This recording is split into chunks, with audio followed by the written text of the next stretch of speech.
Hi, today I'm going to show you how you can upgrade to Windows 11 for free. Now, all you have to do is go to this website up here, microsoft.com/en/in Windows get Windows 11. Now you can see right now it says for me this PC has Windows 11 because I'm already on Windows 11. But for Windows 10 user, when you go to this website, it'll show a different UI. But do note that this offer is limited. Now you can see Windows 10 will no longer receive support or free software updates starting October 14, 2025. So you better upgrade to Windows 11 fast, but don't worry because Windows 10 will no longer receive support or free software updates.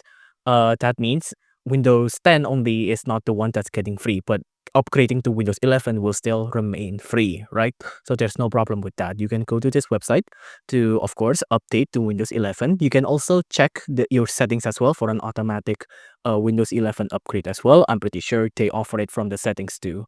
So if you enjoyed this video, please do consider liking and subscribing.